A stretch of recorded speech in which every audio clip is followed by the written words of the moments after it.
Hello,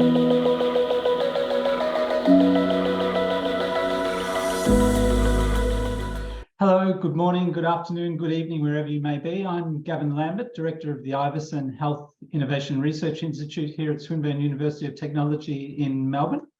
I'd first like to acknowledge the Wurundjeri people of the Kulin Nation, who are the traditional custodians of the land that I'm broadcasting from. And I'd like to pay my respects to elders past and present throughout the length and breadth of Australia. Welcome to this special seminar to be presented live, actually from Senegal, by Professor Richard Osborne, who Richard is the Director of Swinburne's Centre for Global Health and Equity, and he's an advisor to the World Health Organization. He's an epidemiologist and health services researcher by training. He has over 300 publications in international scientific journals that have been cited over 50,000 times. Which, by my reckoning, makes him probably in the top 1% of our most influential researchers globally. Now, Richard and his team have an exceptional track record in developing methods and tools that have been implemented globally to enable improvements in health and community services in order to reduce health inequalities. Last year, his team, in collaboration with the World Health Organization, released the World Health Organization report, Health Literacy Development for the Prevention and Control of Non-Communicable Diseases. Now, the World Health Organization deemed this report to be of far-reaching impact, and it was classified as a global public health good for immediate implementation in all countries across the world. So today's presentation from Richard will cover some of this journey that has led to the global research and impact of him and his team. Now, by way of housekeeping, before we start off, at the end of Richard's presentation, there will be time for questions and discussion. So please post your questions, preferably in the Q&A section, or it could be in the chat. Or if you would like to actually pose your question directly to Richard, raise your hand and we will unsilence your mic. So Richard, without further ado, over to you. Thanks very much, Gavin. It's terrific to be here. And indeed, as Gavin said, I'm here in Senegal, in the far westmost point of Africa. And I'm here as part of our global health and equity work. I'm actually appreciative of one of the UN agencies, United Nations agencies. I'm visiting UNICEF, so I appreciate UNICEF's opportunity for me to present this from their premises here at 10:30 in the middle of the night. So thank you for that kind introduction, and I too would like to acknowledge the Indigenous elders of the lands on which Swinburne campuses are, the Wurundjeri people. I'm here in Africa, and I'm getting a lot of insight into local Indigenous people and how we can and can't support peoples of this nation. I can't control the dogs in the background and other background noise in the middle of the night here, but please bear with me. But I would like to share with you for a start, I have a dream, and my dream is that all public health interventions are co-created with end users. That includes patients, health professionals, and other stakeholders. That all public health interventions are developed based on specifically characterised needs, and that they have an implementation strategy that is integral to the design of a particular intervention. And that we have implementation feasibility proven before expensive randomised controlled trials. And that the interventions are fit for purpose. In fact, they're just sucked into practice because they're needed and wanted. And that they can be implemented equally well by non-expert as well as expert groups. And they're evaluated for impact. I think as I go through today, you'll see why I have this dream, have all this in action. This is the foundations of our work at our centre. Well, there's many challenges that community members may experience, and this has been really central to our work. We started looking at health education programs and perhaps found that they were increasing inequalities because perhaps it was, well, we certainly saw more educated, more empowered people coming forward to take part in the education opportunities in the public hospital system here in Victoria. And we came across this field of health literacy. We started working in that area. But we realised in many settings that if community members cannot understand health information, if they cannot communicate effectively with health workers, they cannot put health advice into action, they cannot find effective and safe health services, and they cannot recognise the difference between good or bad information, then the community members are at risk of poor health outcomes. They're at risk of experiencing disadvantage and stigma, and they're likely to have a range of health literacy challenges that they, their family, or the health care system cannot overcome. And if we not seek to fully understand people's strengths and challenges, poor health outcomes will worsen, healthcare costs will increase, and inequality will worsen. On this page here, you see really a lot of our thinking, a lot of the processes and procedures that we'll put in place to generate effective and implementable and scalable interventions, because this is what we're concerned about. But it's really interesting to think about when we do implement a new program, what actually happens. Now, at the top of this graph here, we have, let's say, this is utopia. This is where the maximum possible effect can occur from intervention. 100% of people get the full benefit of intervention and everyone achieves great outcomes. Down here is 0. But as we implement and over time, sure, we have quick wins at the start as it's taken up, an intervention is taken up, a campaign is taken up. But then we continue to improve the intervention, it matures, but we get diminishing returns, and then there's a plateau. We seem to put more money in and more effort, but we don't seem to get increasing performance. It's stagnating. This is very common.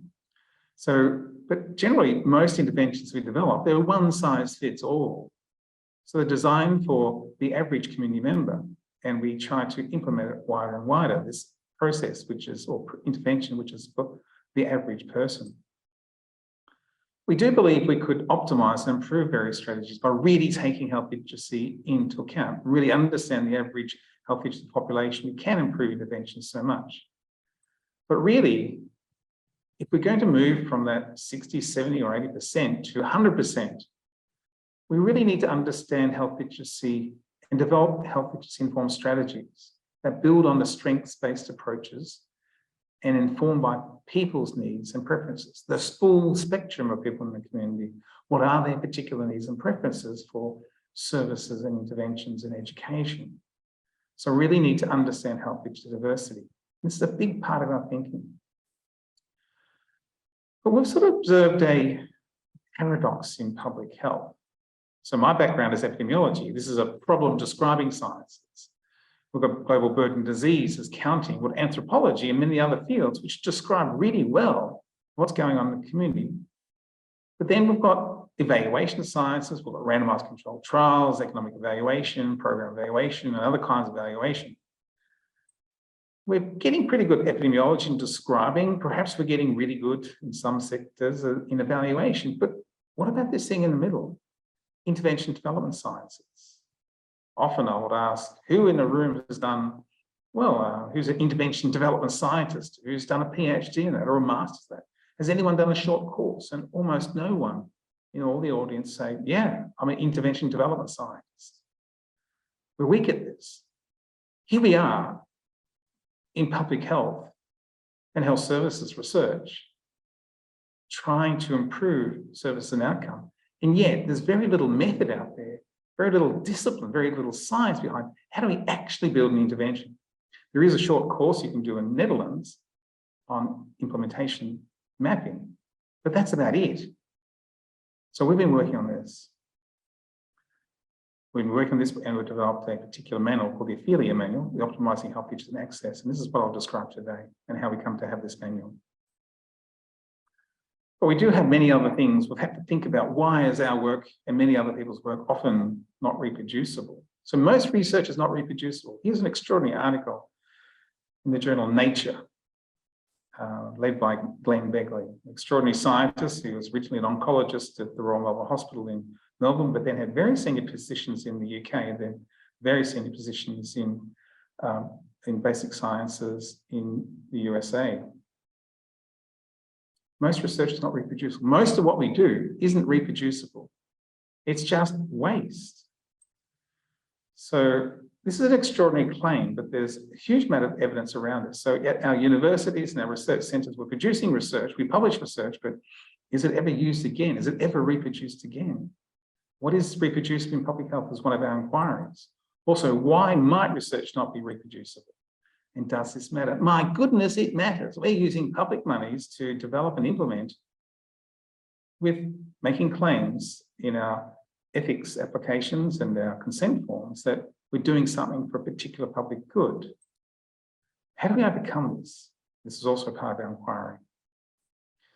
So just want to share a bit of our experience. So we've had the opportunity over the last 20 years to be working in the area of improving individual health and equity, also having particular impacts on communities and impacting on organisations, impacting on policies and strategy, and also developing new theory models and tools. There's quite a few programs we've done over the years, and a lot of where we started is in the measurement area, developing questionnaires and tools and processes that can really understand the world around us. In fact, the work has really gone very strongly. And Dr. Melanie Hawkins, our team, has really even pushed the whole field of measurement theory and practice. So we've got tools to give us deeper understanding of what is the situation, both the strengths and weaknesses and preferences of community members in very different communities. I mentioned Ophelia already, optimising health digital access process. This is the process now used in over 20 countries to really systematically co-design with communities interventions that are needed, wanted, and implementable.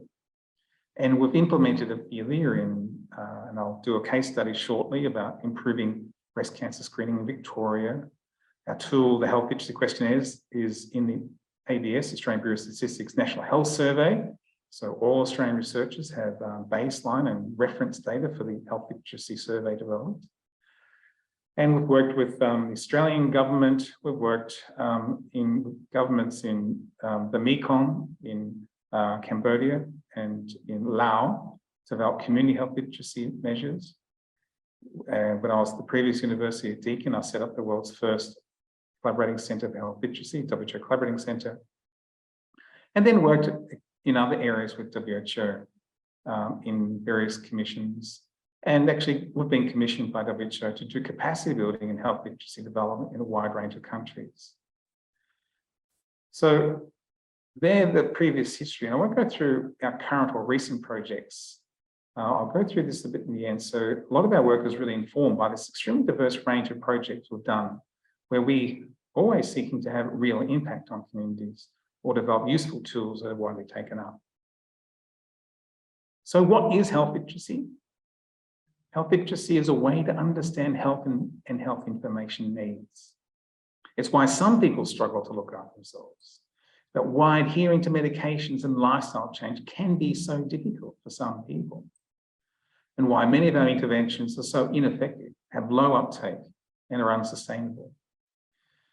There's also health literacy is about what we need to do to improve adherence, service quality, access, effectiveness, and much more. So we've developed a concept of health literacy in our tools, not just to have a look-see, but to have deep information of what we need to do about the problems. So let's unpack health literacy a bit more. So of course we have a person, an individual's health literacy. And then we have health literacy responsiveness. This is how health services, healthcare professionals and the services and the way they present themselves respond to the health literacy needs of community members. We would like to have our health services really responsive so that no matter what level of health literacy a person has, no matter how their ability to understand, access, or engage, use, remember health information services, no matter how strong or weak they are, everyone gets fair access and engagement by a really responsive service. That's what we think that would entail at the maximum. But then, of course, we have community health literacy is perhaps the most pervasive, the most important. It's the assets in community.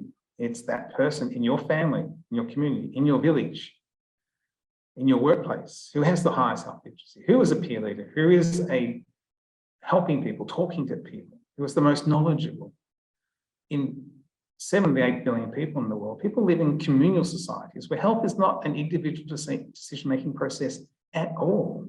It's really a co-design process within the family.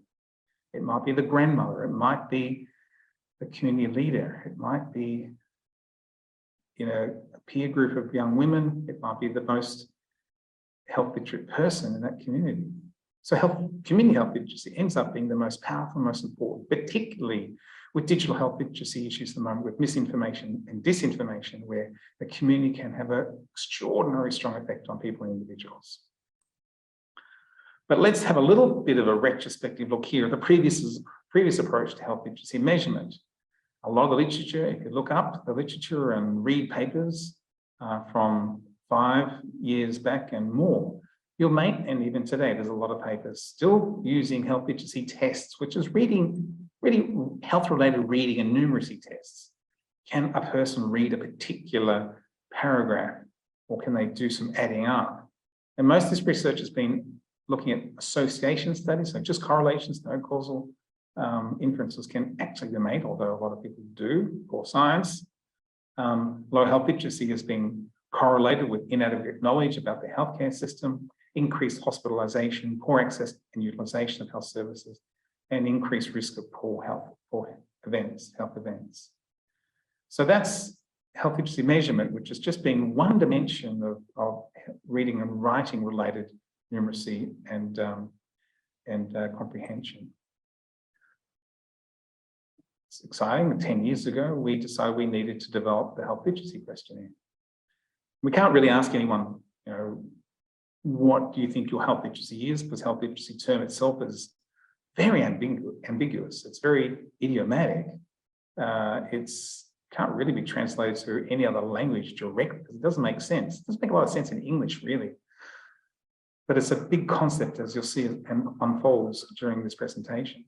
What we ask community members in Victoria, Australia, thinking about your experiences in trying to look after your health or the health of your family, what does a person need to be able to get and use all the information that they need? We used a process, a very particular process, which enabled the consumers, the participants, really to be driving the knowledge development. So we had a brainstorming session in relation to this very broad statement. The participants in our workshops actually sorted the statements. We did multivariate analysis in those workshops, and the community members and practitioners in these workshops interpret the maps. So this is called concept mapping, and it really puts the research and the findings and the conclusions in the hands of the community. And the community came up with 9 dimensions, and this is the Health Literacy Questionnaire I mentioned. So looking at these 9 dimensions, we've got 5 scales that are scored from disagree to agree, and then a whole set of other scales, 4 scales that are scored as difficulty scales. So I'll just read through them quickly, and as you go through them, you'll see that these scales are providing information about the individual's particular skills or capability, or their strengths or their weaknesses, but also it's reflecting their potential experiences with the healthcare professionals and the services they engage with. So the first one, feeling understood and supported by healthcare providers, a scale about that. You'll see I provide an example question. I won't go through those, but I'll just go quickly through the headings. Number 2, having sufficient information to manage my health. Number 3, actively managing my health. Number 4, social support for health. Number 5, appraisal of health information. Number 6, ability to actively engage with healthcare providers. Number 7, navigating the healthcare system. Number 8, ability to find good health information. Number 9, understanding health information well enough to know what to do. This last one in this different color, that's really the only thing that the previous health literacy questionnaire has measured. But when we provided that general statement up about what do you need to be able to manage your health, the community members said, these are things we need. There was another dimension too, which can't be put into a questionnaire, and that's the local cultural aspects, which are really important. So this is 9 dimensions, all quite different, that are now used very, very widely. In fact, it's used in 700 studies around the world now.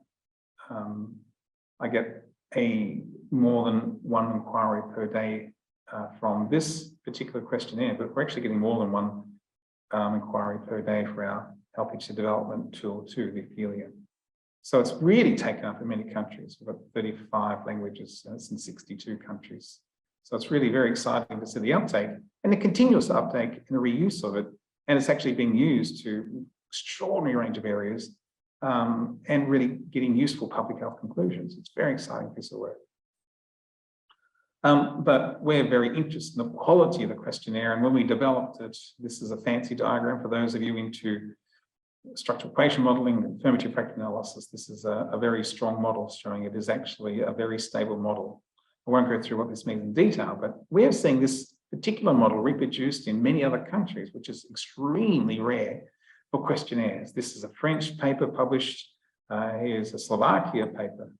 Here is a Danish paper. Here's a German paper. And here's a Portuguese paper. And our work on health literacy is really, thinking about measurement, and Melanie Hawkins and our team has really taken this particular field up of our own, really to try to strengthen this whole field of patient-reported outcomes or questionnaire development. In fact, we're having an influence on the US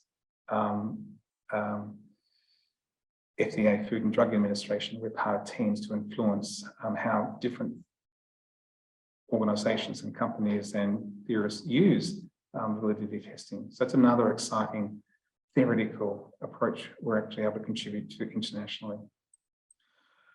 So when we think about health literacy interventions to improve health and equity, we realized there was a bit of a problem in that health literacy, it's a problem for all community members and practitioners. And it's a problem for practitioners because when people come in with low health literacy, their work is even harder than usual because they have to really try to understand and overcome many challenges in communication and supporting people to know what to do and how to do things. And of course, for the individual affected, it's a major problem. We realized we couldn't go to the literature and get health literacy interventions because there's none there, really. If we go to the US, the UK, or anywhere, really, there's nothing there that's particularly suited to my particular community that I could just parachute in and implement, because the health literacy issues seem to be very, very specific. Some are generalizable, but a lot of interventions are parachuted in. They're not really fit for purpose. They're not implementable or scalable. We realize there's nothing new in health literacy. It's what great frontline practitioners and community members themselves do each day. People are overcoming all kinds of challenges as practitioners, as a person who is struck down with a new disease. They have extraordinary skills. They're overcoming all kinds of adversity. The knowledge in the community, the local wisdom of the community is there.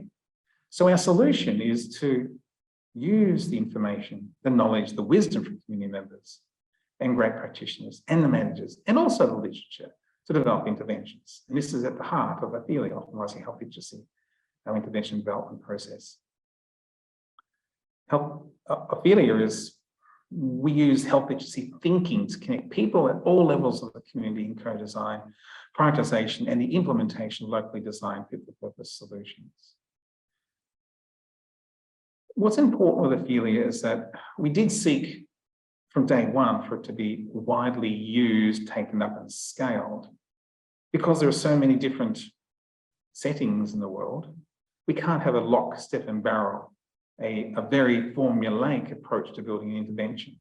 We really need to be principles-based.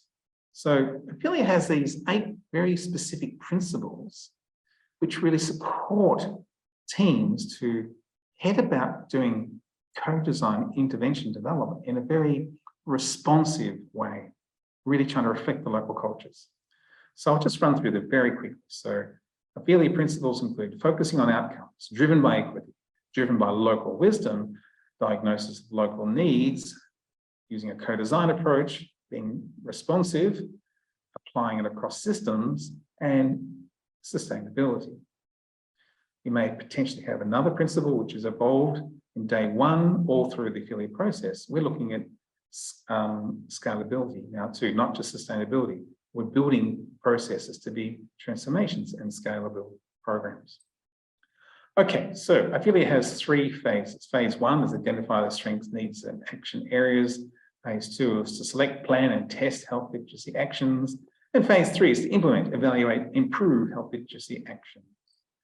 So I won't go through these in detail, but we do apply the Health Literacy Questionnaire or similar questionnaires, or we apply qualitative interviews to really uncover the mechanisms of people's lives, that why they struggle or what their strengths are. And from this, we develop a whole range of vignettes or stories about real people. So we have really strong material about what really is going on across the full diversity of people across communities. Then there's a whole lot of work about getting community ownership and developing really clear program logics. What is going to happen? How is it going to be implemented? What are the particular mechanisms that affect further mechanisms and downstream mechanisms? Then building action plans and testing and refining the actions in quality improvement cycles. We want to get our processes, our tools, interventions really right before we go to the phase 3, where we implement and then evaluate in different strategies. And this is all detailed in the Ophelia manual. And the QR code is access to our website where you're actually able to get a lot of these materials.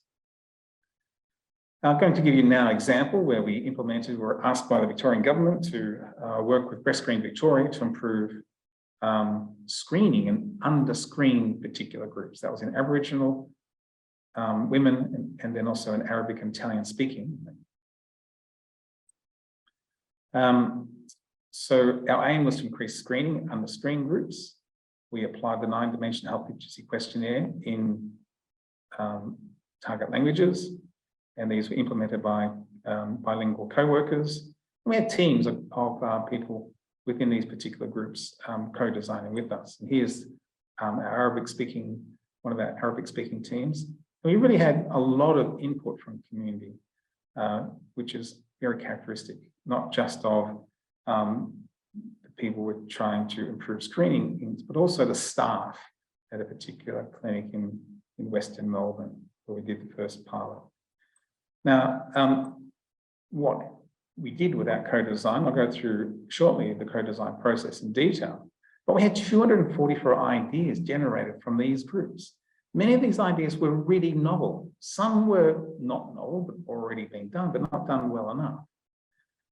We negotiated, Breast Screen Victoria negotiated 7 interventions they wanted to test within this project. One didn't work at all, and that was sending invitations to Arabic and Italian women, a letter written in their own language. That didn't work. We kind of knew that wouldn't work because that's been shown in literature. I will go through 2 examples that we evaluated in full. One is outbound calls in their own language, in Italian or Arabic, or shawls that were designed by Aboriginal women. So when we did the outbound calls, and this is simply a low-cost, easy intervention where a bilingual worker rang women either in Arabic or Italian, and what happened when there was no call, the standard number of women who booked was 5%, but in language was 55%, which virtually all women actually attending screening. With the Italian women, would increase from 7 to 71%. So 5 to 55 or 7 to 71, that's a 10 times increase within a randomized controlled trial. That's 1,000% increase. That's an effect size of 10. This is absolutely striking from a low-cost, simple communication intervention. This has been rolled out to many other languages across breast screen, across Victoria.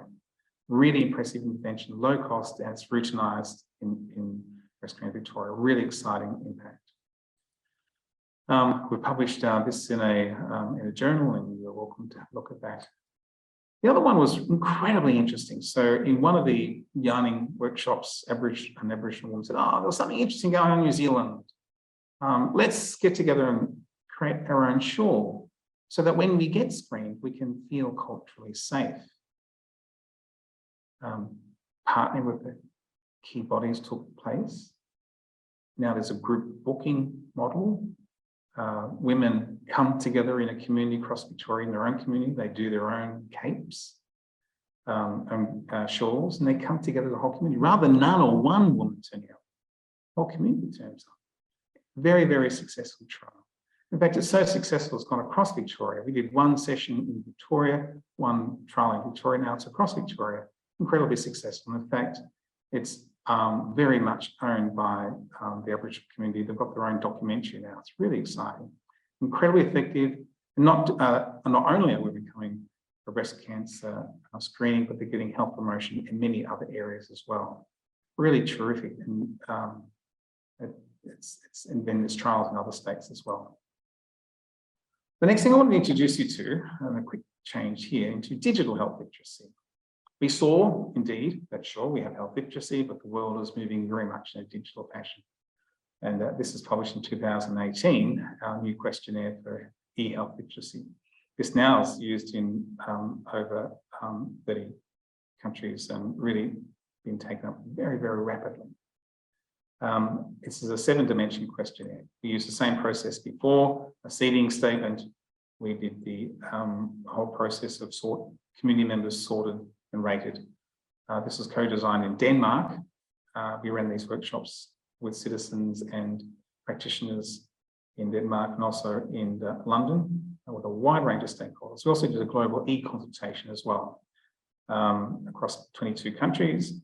And we had 1,144 statements about what are the key elements of e-health literacy. This was distilled down into 7 particular dimensions. I'll just go through this very quickly. Dimensions around user capability, ability to process information, engagement in own health, ability to actively engage with digital services, and then 2 dimensions about trust and motivation, motivated to engage with digital services, feeling safe and in control, and then experiences of digital services, access to digital services at work, and digital services that suit individuals' needs. Okay, this is used in 29 countries and 18 languages. Okay. But when we do research as epidemiologists and health service researchers and many other kind of researchers, we will apply our questionnaires and we'll get the average scores from populations. And often we tend to go to the people easiest to reach and we get an average score. So for this particular scale here, we can just see a bunch of averages. The scale goes from 1 to 4. This doesn't really tell us much of what to do. But this is actually the first group of many groups. So when we get our health literacy questionnaire data, we do an old-fashioned technique called cluster analysis, which finds 2 people exactly the same score on all 7 or 9 dimensions and puts them in a group. It just works through the data and it finds all the people very similar scores and puts them in a group. And we can see different patterns emerging. For some people, some of their biggest barriers is feeling trust. You know, it could be a lot of strengths in health literacy, but trust is their issue. Or it could be they have a lot of trust, but they really have no idea. They don't know what to do and where to go. We find that a lot of people really do understand a lot, and that's not a problem. It's really very interesting to look at this. So this is the material that we use to develop vignettes, community stories about the kinds of people in the community. So this is from a population-based survey of 1,000 people near Ballarat, around Ballarat region. They're asked to work with the My Health Record by the Commonwealth Government to help inform policy and strategy for implementing the My Health Record. This was not too long ago. So if we look at cluster 9 here, here is one of the vignettes. Janine is a 74-year-old woman who lives alone, who uses the internet to email family who live interstate. So we can actually see, I'm showing here where the particular statement in this story relates to a particular characteristic in relation to the scale of one of these particular groups. So we get evidence-based vignettes or personas. Personas are a term often used in the digital world when you're developing techniques, developing software and apps. But rather than just sort of having 3 or 4 or 5 personas that you make up by a convenient sample, this is evidence-based, absolutely evidence-based cluster analysis informed by the community to really get the full range of differences, strengths and weaknesses, so we have the material to do co-design with the community. So we present a story like this rather than any other abstract concept, and we ask community members in small workshops or practitioners, do you recognise this person in community? We also ask, what are their main issues? We have a big discussion as though we develop a relationship with Janine. Then we ask, what strategies could be used to help this individual? So these are individuals like this, or practitioners who see lots of people like this. Then we ask, if there are lots of people like this in your setting, what could community services organisations do to improve outcomes for these people? So you see here, we're asking for systems thinking from the community. And with the second question here, we're asking for what could help that individual. And when we go through lots of workshops with individuals and community, we get hundreds and hundreds of ideas from people about how to help Janine and the other personas, 6 or 7 or 8 or 9 or 10 personas that we build from an Ophelia data set. And we organise these into changes that need to happen in individuals, or changes that happen in the community, or changes that staff, practitioners need to do each day, and changes in organisation policy. Therefore, we have a structural understanding of interventions that need to be built. And for the Australian Traditional Health Agency, we were able to really then dig deeper into the data. I won't go through this in detail, but what we're able to do is really provide deep information from community members, a rural community. What are the pre-existing situations for people living on the farm or in the town? What has been the initial contact with this concept of the My Health Record? And what was their introductory experiences? And the thoughts that people had about, what is this? What's in it for me? And then their experiences of use, and then getting the benefits.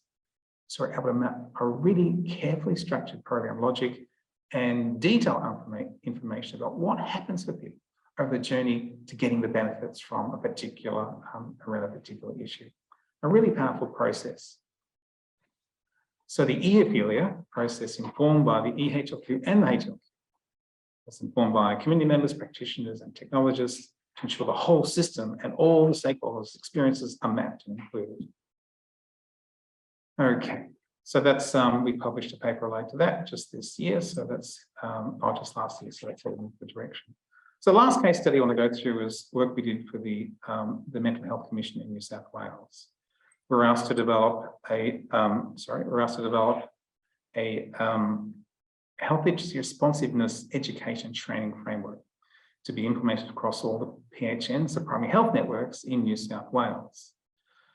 Now, this is to support, improve, empower, and engage the practitioners and the services and the managers, the organisations, to really understand the mental health literacy needs of the community members so that their services were more responsive and enable more people to be engaged in a more equitable and fuller way with the services. But when we think about developing interventions, we know that in an intervention, there's something really essential. There's a core, hardcore about a particular intervention. It's really essential. But then there's all these soft periphery things that have to be tailored to an organisation. In New South Wales, there's 10 primary health networks, all right across the state, all with different needs, all with different stakeholders, different catchment, huge range of differences. And perhaps they all had their different particular needs. So we really had to make sure that when we developed a statewide program to be implemented across all these services, it was going to be fit for purpose and taken up in the way in which each of these disparate organisations needed to and wanted to. Each of these organisations are already doing great stuff in health literacy, and some are doing more in some areas and less in other areas. Some had different priorities. And this work was actually done during bushfires and during mouse plagues and during floods and during the pandemic. A huge challenge. Indeed, the complexity of the project really was a tremendous challenge. But in doing that process I mentioned before, by getting a huge number of players, stakeholders engaged, we developed these vignettes. Many of them developed into beautiful video vignettes, really beautifully produced, to really explain in depth the experience of different stakeholders and communities. We really did get huge number of voices, and we set up a policy to start that we were seeking to ensure that even the softest voice was as heard as the loudest voice. We really made sure that all different stakeholders were engaged. We end up having about 20 different stakeholder groups participating in this project, and their voices being heard. And this work developed three main action areas that were going to be needed and used to have a complete responsive system. Number one is action areas focused on connection between health service and the community. Number two, action areas focused on accessing help at the right time in easy, friendly ways. And then action areas focused on training and capacity building in health and community services. And there was different connections and different elements, and each of these boxes and sets of boxes were used to inform the development of the education training program that each of the PHNs could take up as they wished. There was also an engagement with schools and young people action area as well. So we really had superb scoping, deep engagement, ownership building across the organisations, the PHNs and other organisations. And it's on a beautiful website developed by the Mental Health Commission in New South Wales. And so the kind of process which was developed, step one, to orientate your organisation towards mental health literacy responsiveness, and then to evaluate your organisation's mental health literacy responsiveness, and then to implement some of the, or whatever you need or want, and adapt the 40 odd different educational opportunities, training, videos, workshops we built for this process.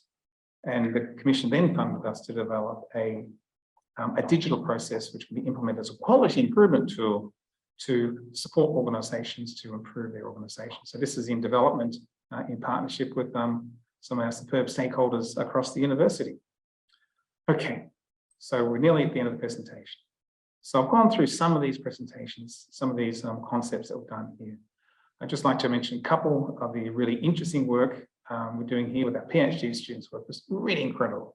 So with one of our PhD students, Zaman, who's working with the Korean community at AIMS Australia, really trying to understand how can we support the community themselves to do the co-design, to lead the co-design, to understand qualitatively, because we can't use questionnaires in this particular setting, because a lot of people aren't literate in their own language, or questionnaires is just too scary. So it's a really superb process to really understand the full needs of people in the community. Another particular one is understanding community health literacy in Cambodia. Panari is doing this, Panari Pause, and this is a really interesting study. She's in the field now. She may be listening from Cambodia just now. Really trying to understand, how can we understand how a community can begin to want to engage in health? Diabetes is our issue. It's not the daily issue of a person in a Cambodian village, or sugar consumption, or these things which they're things that are not relevant to people now, but they're relevant to us and them in the future. How can we work with communities for them to take on their own health actions? Another superb PhD project by Scott is with the New South Wales Justice and Forensic Mental Health Network. We're implementing Ophelia really across all the prisons in New South Wales. It's a superb piece of work where Scott will be co-designing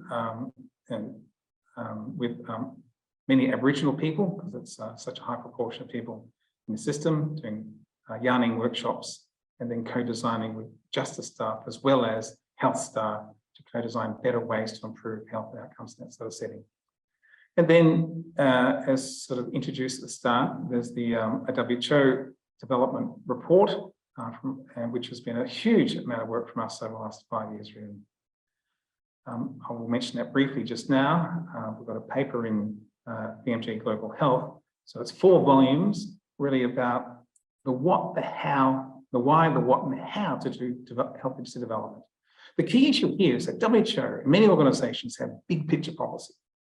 They've got what's called the best buys.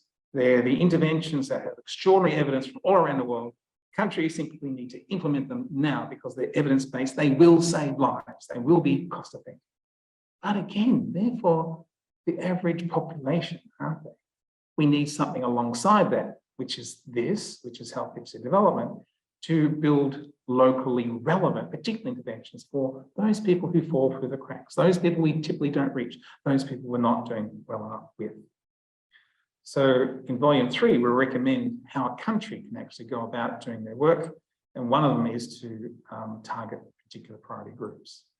And there's 16 case studies, and some of the examples I mentioned today as part of that. Breast Screen Victoria is in there, but there's beautiful studies on digital technology and French Reunion, and there's a Mali project which also are using digital technology.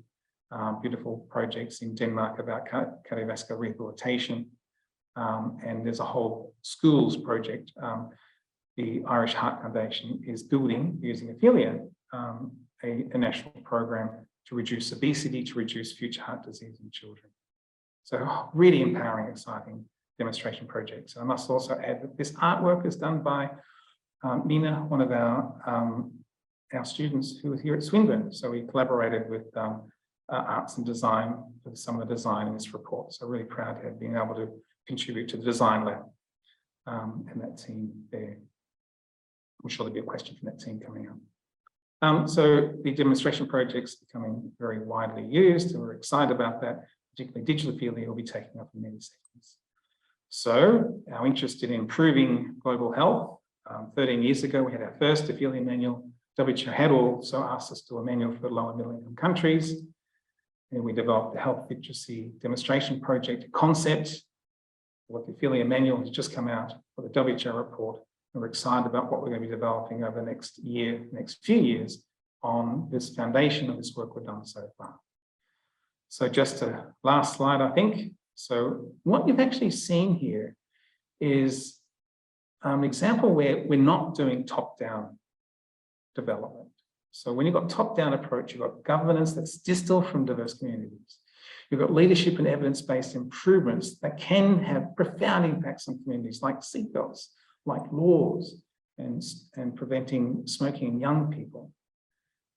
And there is great potential, but there can be a lot of disconnect with what the community wants and needs. But also, if there's grassroots movements, can be really transformational, but they can also be very distant to what governance needs to have. So we're really advocating here a top-down and bottom-up approach, where we're working right across the system in co-design with common goals.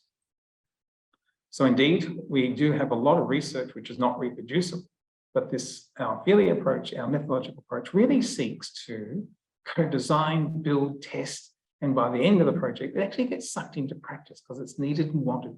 It's already owned by communities. That's our approach. So we've got different tools and processes to really making a difference. And every week we're getting really exciting inquiries from different parts of the world. So I really appreciate your time today. Thank you.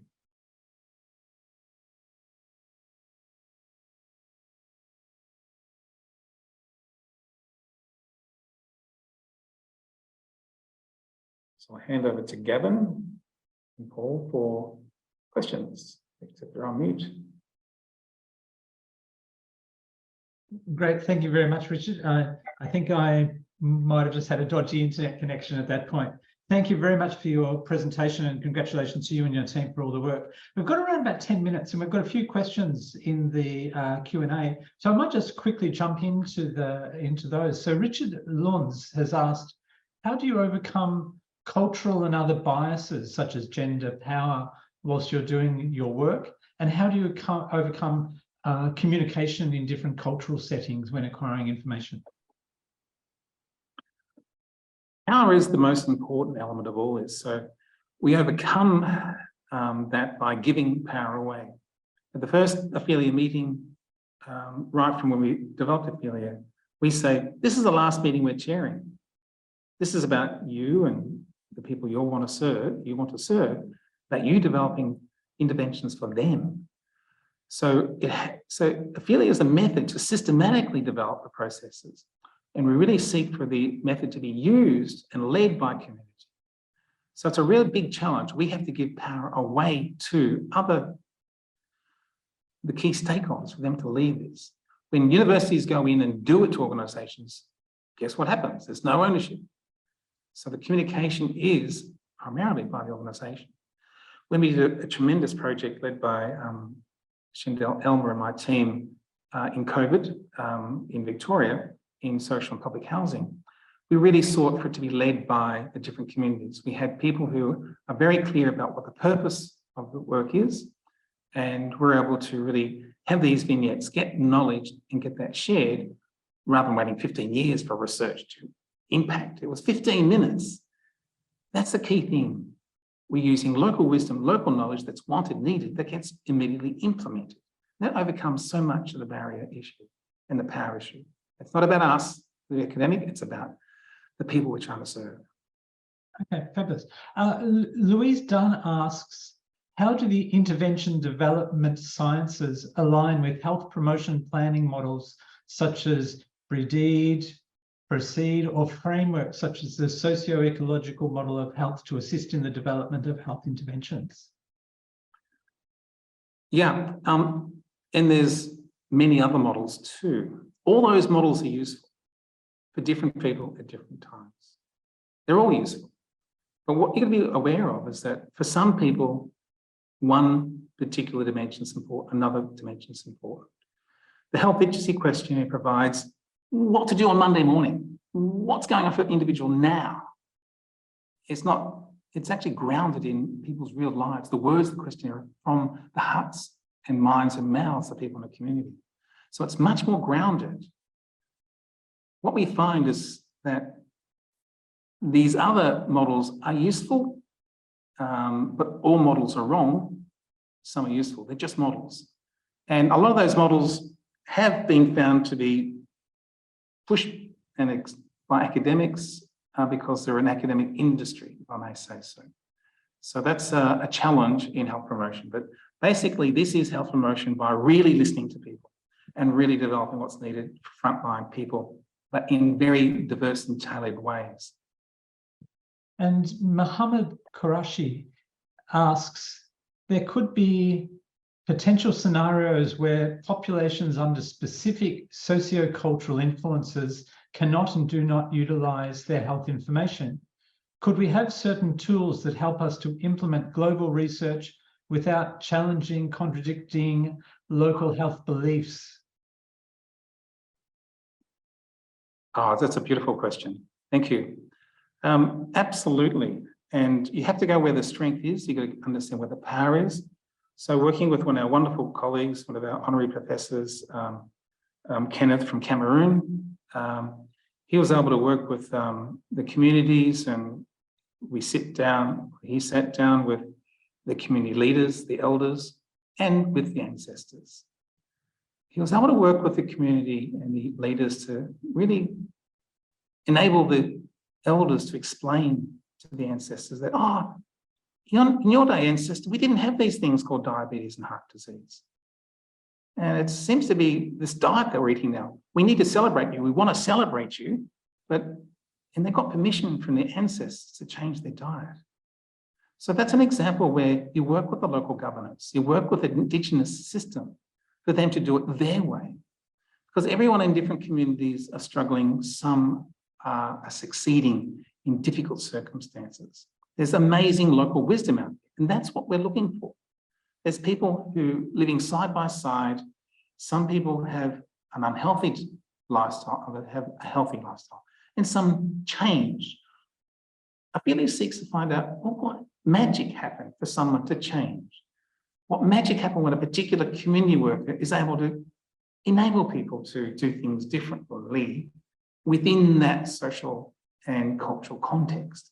So all this work needs to be done within the local social.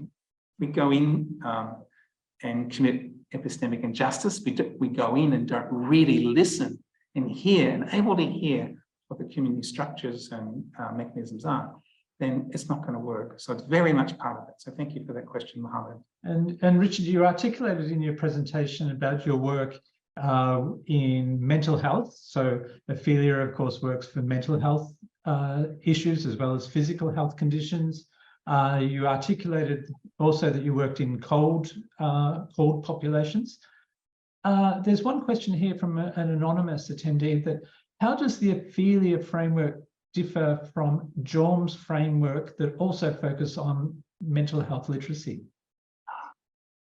Yes, Australia is the most successful country in the world, I think, in mental health literacy. Very proud to be associated with that. What Tony Jorm has done and Beyond Blue and many other organisations really give people the words and the permission to talk about mental health. So yes, they have the capability of declaring, yes, I'm depressed. And what does that mean? And it's okay to talk about it. But this is much more. This is about going more deeply into people's relationship with healthcare professionals. This is about, do you have the social support for your health? This is also about being able to navigate the healthcare system. So it embraces that. We do need to have a vocabulary, which is mainly the UM approach. It's much more than that. It's about co-design systems that embrace and recognize the person that doesn't only have a mind, but they have a body and they've got a family and they've got a community and other religious responsibilities potentially. Yeah. And Richard, Yolanda Viga asks, how can health promotions be catered specifically to those people that fear pharmaceuticals? For instance, refugees, migrants, and other communities, as an example. What about pharmaceuticals? I missed that, sorry. So how can health promotions be catered specifically to those people that fear pharmaceuticals? Oh, well, yeah. So when people fear pharmaceuticals, it can be from all kinds of beliefs. And what's critical is that someone they trust speaks with them. They see examples from their community leaders. So this work is about working right across communities. So during COVID, and we had a really powerful paper published in The Lancet about this, we really have to work with, at the local community level, having local communication, and a lot of examples like that.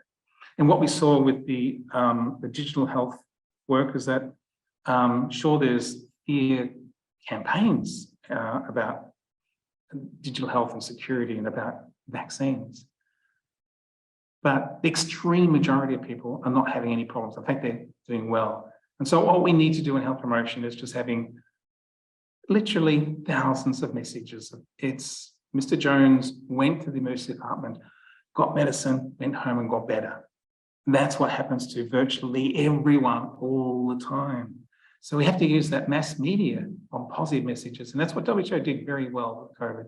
An extraordinary range of messages, particularly in the Western sectors, about you just get a vaccine and things will be better. And two very quick questions, Richard. Saurabh Sharma asks, are there any successful examples of co-designing interventions in the area of musculoskeletal conditions? There's a terrific project in the Netherlands, in Maastricht, in inflammatory arthritis. And that's one of the WHO demonstration projects. You'll be able to see that in the WHO report. And with a lovely colleague in Denmark, we've just won a large grant to do Ophelia in gout, and that's about to start. That starts in a couple of weeks' time. I'm doing a masterclass in Denmark. So it's coming along. I'm strongly encouraging leaders in musculoskeletal. Okay, fabulous. And the last question, Richard, from our own Matthew Bales. Is social media making health literacy, health progress better or worse? Thank you for such a question, Matthew. So social media is a big challenge, particularly when we've got commercial determinants of health. The Lancet just published a powerful series about this, but basically social media is, it's overall helping, I believe, and we've got a lot of stories of individual bad events which get amplified, but mostly people are getting reassurance and clarity on what to do. The communities need a lot more skills, and community leaders need a lot more skills to help decide what is good and effective use of medicines and other healthcare. Thank you, Matthew. Okay, look, that draws us to a close, Richard. So thank you very much for your time. I'd like to ask so many more questions about your travels at the moment and what you're actually doing in Africa and in Western Europe, etc. To all people who attended, thank you very much for attending. Thanks very much for your participation and interest.